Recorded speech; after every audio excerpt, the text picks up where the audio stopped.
કેમ છો? કેમ છો બધા? મજામાં? તમારું બધાનું હાર્દિક સ્વાગત છે અમારા ઇઝરાયલના વ્લોગમાં. કેનીમાં કેમ છો? મારી મજો તમને એમ કે કેમ કેમ છો? છો?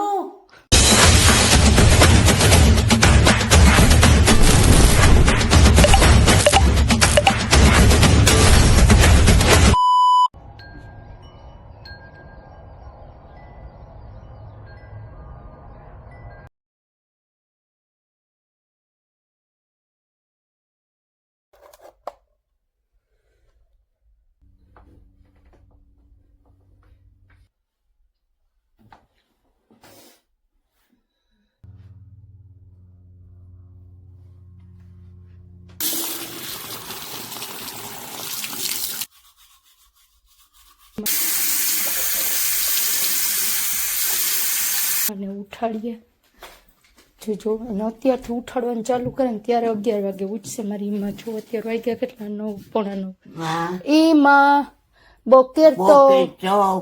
Lakum Yeah, I know. Teacher coming? No. લો જો પોઢી હુઈ ચાહે. હવે હું તમને આજ બતાવ મારી ઈમાનું ટાઈમ ટેબલ ઉઠવાનું. એમ જ કીધે Yeah. કે હું ઉઠી જઈ ઉઠું છું એમ.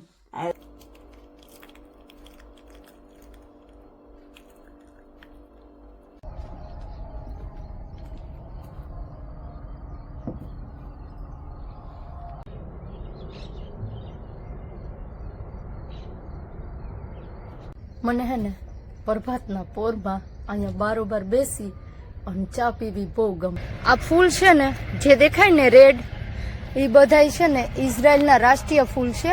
આ હેઠે ને આમ એવી જગ્યાએ ઉગે, આમ જો અમારે વાડીમાં દેખાય તમને લાલ ફૂલ.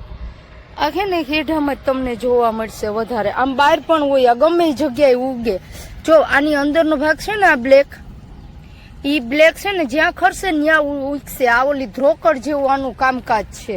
હું આવીશ ને ઇન્ડિયા ત્યારે લઈ આવીશ આ ફૂલ અને નાખી દઈશ અમારા ગાર્ડનમાં. જો આ જ્યાં પડશે ને આના જ્યાં બી પડશે ને ત્યાં પાછો ઉગશે. ગયા વર્ષે છે ને ઓછા હતા, આ વર્ષે જો આખી વાડી જ છે. રેડ, યલો ને રેડ, વ્હાઈટ ને કેવા છે મસ્ત, જાણે કે ફૂલવાડી ન હોય. જો તમને આ ફૂલ કેવા લાગ્યા કોમેન્ટમાં કહીજો. આ ઇઝરાયલના રાષ્ટ્રીય ફૂલ છે, રેડ ને વ્હાઈટ. બે બેનપણીયું છે ને એમાં ભેગ્યું આવ્યું હતું. હું હમણાં ગઈ ને બતાવવા હેઠે અમાર વાડીના ફૂલ તમને, તો અમાર ભેગ્યું આવ્યું. મારી વાહ લગ્ન હું જ્યાં જાઉં ત્યાં આવે. મારે છે ને અહીંથી નેદવું જો કે જો આમ પગ મૂકું ને આમાં બધામાં કેટલું થઈ ગયું છે ડૂચો. પાછી ઈમાન ઉઠાડવા આવી. હવે ઈમાં ઉઠે તો થાય. ઈમાં જો કેટલા વાગે ગયા? 10:30 થયા, હજી નથી ઉઠા. ઈમાં બોકેર તો Yeah, Boker Tov. ઈમાં બોય લકુમ Yeah, I know. મતાય Yeah, I know. બોય લકુમ ઈમાં બેવકશા ઈમાં બોય લકુમ. I know I have to come. Lakum. એમ જ કરી રાખશો, ઉઠશે જ નહીં. ધરાર ઉઠાડવા પડે. Lakum.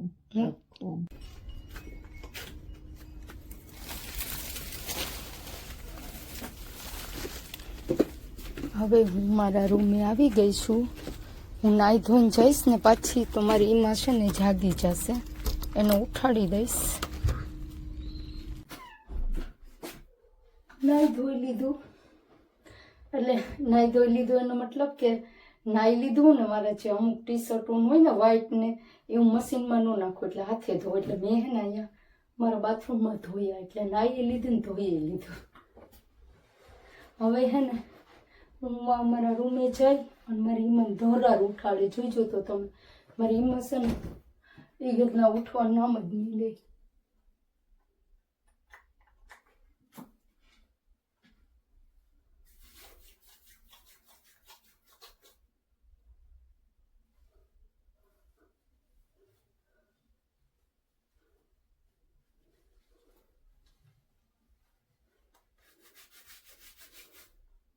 મારીમાં એક જ વસ્તુ કે મારે ક્યાં સ્કૂલે જવાનું છે તે તું મને અટાણું ઉઠાડસ. હું હે ને કેટલા વાગે ઉઠું ખબર? મારી ઘડિયાળમાં જે તમને ટાઈમ બતાવીશ ને એ 5:45 આઈ થિંક એટલાનું બતાવે ને. 1 કલાક છે ને મેં હજી પાછળ કરી નથી. અમારો ટાઈમ બદલો ને અહીંયા ઇઝરાયલમાં, એમાં ટાઈમ સેટ કરવાનો હોય. મેં કર્યો જ નથી, એમનો જ રાખ્યો 1 કલાક આગળ. હવે હું 6 વાગે ઉઠું ને એટલે સમજી લેવાનું 7 વાગે ઉઠી. મને પછી નીંદર ન આવે, કઈ કામ ન હોય તો હું પછી આટા મારતી હોય. મારી ઈમાં ને ઉઠાડતી હોય ને ઓસી નમે ને બહાર જતા હોય ને વાડીએ જતી હોય ને મારી ઈમાં પછી ઉઠે. પછી અમે બંને ભેગા નાસ્તો કરીએ. હું ઉઠીને ચા પાણી પી લઉં, પછી મારી ઈમા સાથે નાસ્તો કરું. ઇઝરાયલ કન્ટ્રી છે ને બહુ સારી છે, અમને બધી સુવિધા આપે. પણ આપણે ઇન્ડિયન લોકો બધા સાથે રહ્યા હોય એટલે એકલું ન ગમે આપણે. એટલે હવે તો મને આદત પડી ગઈ છે આ વસ્તુની. મારી ઈમા છે ને સવારે સૂતા હોય ને ઉઠે જ નહીં, એટલે મને વધારે એકલું લાગે. ઉઠે ને પછી સારું રહે, એટલું ગોકેરું થાય ને તો એ ઉઠશે ને એવું મારી.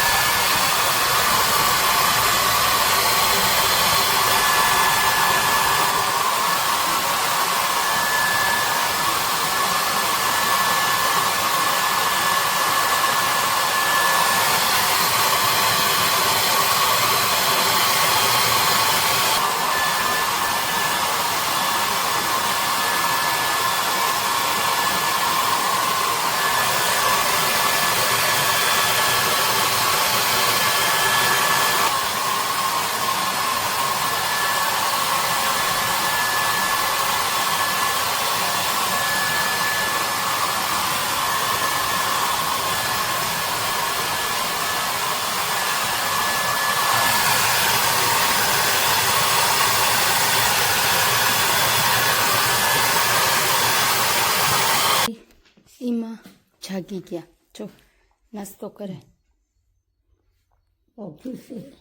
યશન તો כן. En YouTube no alarm, nothing. લો મને પૂછે કે સાયરન નતું વાગ્યું ને તું હોઈ ગઈ હતી ને? મેં કીધું હા. જો આ હેઠવાડો હે, હું છે ને હવે નાખવા જાય. અમારે હે ને હેઠવાડો અલગ નાખવા જવાનો. આમ આપણે બધો કચરો હોય ને એમાં નહીં નાખવાનો. મેં આ 3 દિનનો હેઠવાડો ભેગો કર્યો હે, હવે હું નાખવા જાઉં છું. તો જો કેમાં નાખીશ ને હું બતાવું તમને હમણાં. મારી બેનપણી નો આવી, નકર તો એ આવે. ઓલી મીંદડી હે ને મારી ભેગી આવે. હું જ્યારે જાઉં ને ત્યારે આવે મારી ભેગી. મારી ઈમાસન મને શું કે ખબર, એ કે નાતે કે મને એમ થયું કે છે ને આજે તો એ કે તું મને ઉઠાડી હતી કે આખી રાત તે મને ઉઠાડી. હું કહું રાત આખી નથી ઉઠાડી, સવારની ઉઠાડું 2-3 ફેરા ઉઠાડી, તમે ઉઠતા નથી. મેં કીધું એ સાચું હતું. મેં કીધું કે સપનું નહોતું. મારી મને એમ કે એને સપનું આવે, હું એને રિયલમાં ઉઠાડતી. એવું છે મારી ઈમાનું કામકાજ. આ છે ને અમારા પાડોશીના ઘર છે. 3 પાડોશી છે અમારા, 3 વાડીઓ વાળા છો. બધાને વાડીઓ જ છે, આ બધા ખેડૂતો જ છે ઇઝરાયલના. જો હેઠવાડો નાખવાનો, આમાં બધા હેઠવાડો નાખી દો. અને આમાં છે ને એ બીજો બધો કચરો નાખવાનો. આમાં ડાયરેક્ટ છે ને ખાલી પ્લાસ્ટિકની બોટલ ને એવું બધું નાખવાનું. જો અહીં દોરેલું છે, જો અહીંયા પણ હે છે ને. તો આવી રીતે હોય અમારે બધો અલગ અલગ કચરો નાખવાનો. જોયું ને તમે? નાખવા જાય આપણે આમ વધારે પૂરતું હેઠવાડો રોજ નાખી દઈએ, વાસણ ધોઈએ એટલે આપણે ભેગો ન કરીએ. અને આ લોકો છે ને 2-3 દીનું ઓલામાં ડબલા જેવામાં કોથરી રાખીને એમાં નાખી રાખવાનું. 2-3 દીનો ભેગો થાય ને ત્યારે બહાર ફેંકવા જવાનું. અને આપણે તો જ્યારે વાસણ ધોઈએ ત્યારે જઈએ ઠામડા ઉટકીએ ને ત્યારે હેઠવાડો તો આપણે બહાર જ નાખી આવીએ. આપણે તો તરત જ સ્મેલ આવવા માંડે, બગડી જાય ને. આમાં આ લોકોને 3 દી સુધી પડ્યું હોય ને તો એ સ્મેલ ન આવે. જો મારી બેનપણી એ જોઈએ મારા આમ એ કે આ એકલી વહી ગઈ હતી, મારે ભેગી જ આવે. નહીતર હું જ્યારે જાઉં ને બારોબાર ત્યારે મારે ભેગી આવે. જો બતાવું એ છે ને બહુ છે ને અહીંના કૂતરા મીંદડા હોશિયારો. આ હું છે ને સેટ આમ ગામનું પાદરે પૂગી જાઉં ને ત્યાં સુધી મને મૂકવા આવે. હું ગામમાં કે જાઉં ને તો. અને અમારો કૂતરો છે ને ઓછી ઈ એવો હેવો, એ કોઈ પણ આવે ને બીજા નવીન કૂતરા અહીંયા મહેમાન લઈને આવતા હોય ને એ બધાને કૂતરા હોય તો એ આવે ને તો આ અમારો ઓછી છે ને ઓલા મને ભસે ને નવું જ હોય તો જોતો એને એમ કે હું ખાવાનું દઉં છું તો નવું જોઈને ભસે ને કૂતરા તો ઓછી છે ને આડો ઊભી જાય એમ કે તું એને ભસમાં એમ કેવો સમજે એ આડો ઊભી જાય. ઓલા ભસે ને મને બાજુમાં આવીને ભસવાનું ઓલું કરે એમ નવું જોઈએ એટલે લાગે ને એને તો એ છે ને દોડી અને આવી જાય. ઓછી આડો ઊભી જાય. કેવા કૂતરા સમજે નહીં, માણસ કરતા કૂતરા સારા. ઓલા કહે ને કે કૂતરા વફાદાર હોય એ વાત સાચી છે. હું છે ને તમને લોકોને શા માટે કહેતી ખબર કે તમે લોકો નવા ઇન્ડિયાથી આવતા હોય ને તો ખાંડડી ને એવું બધું લેતા આવજો. કેમ કે હે ને અહીંયા ઇઝરાયલમાં અમુક જગ્યાએ હોય અમુક જગ્યાએ ન હોય એમ. તો મારી હતી ને હું લઈ આવી હતી ને મારી ખોવાઈ ગઈ છે એટલે હવે ફ્લેટેથી કોક લઈ ગયું છે એમ એટલે પછી હવે મારી પાસે નથી. તો હું અત્યારે છે ને કેમાં કરું ખબર લસણ ને આદુનું પેસ્ટ કેમાં બનાવું તમને લોકોને બતાવું. તમે લોકો હસતો કે આવું હોય આ લોકોને અહીંયા એવી રીતે હોય. ચાલો હું તમને શું પેલા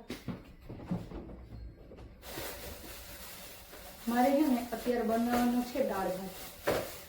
ટમેટાનું શાક પડ્યું સેવ ટમેટાનું શાક પાડીને અને રોટલી વળી છે તો મેં વિચાર્યું દાળ ભાત બનાવી નાખું એટલે હાઈલું. ચાલો છે ને બતાવું તમને. પેલા મારે આદુ જોઈને એટલું લઈ લો છે ને આ યુઝ કરું. આને હે ને ઓલો હોય આપણે લીંબુનો રસ કાઢીએ એવી રીતે આની અંદર નાખીને દબાવવાનું એટલે છે ને લસણ ને આદુનો પેસ્ટ થઈ જાય એમ. નથી મારી પાસે બીજો કોઈ ઓપ્શન. જો તમને બતાવું કેવી રીતે આમાંથી નીકળશે હમણાં.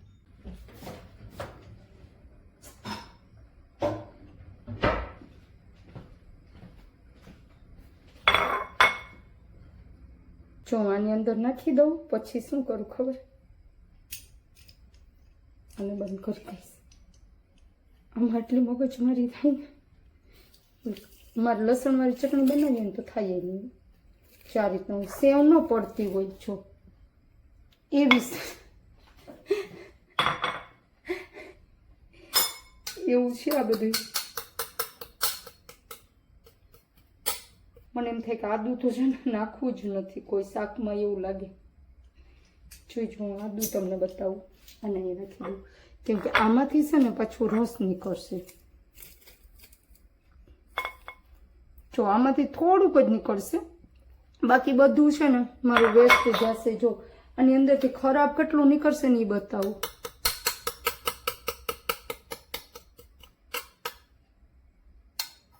પાછું આની ઉપર ન રખાય તો પાછો પેસ્ટ નીકળે નહીં કેમ કે આની અંદર છે ને નેટમાં જારીમાં બધું ફસાઈ ગયું છે. જો કેટલું બધું નીકળે અંદર ફસાઈ જાય. આ એક તો નાનું રહ્યું. જો આટલું છે ને આદુમાંથી કચરો નીકળ્યો અને હજી તો મેં આમાં કેટલો તો છાલ તો આની કાઢી નાખી હતી. હવે હું છે ને આમાં જ બધો હેઠવાડો ભેગો કરીશ 2-3 દિવસ. આટલું લસણનું નીકળ્યું. જો મેં શું બનાવ્યું છે મારે છે ને ચણાની દાળ બનાવી તડકાવાળી અને રાઈસ મૂકાશે. રાઈસ તો થઈ ગયા. ચાલો જમવા બપોરા કરવા મને જમવાનું અકોલ બિસેદર મારું બતાવું. હવે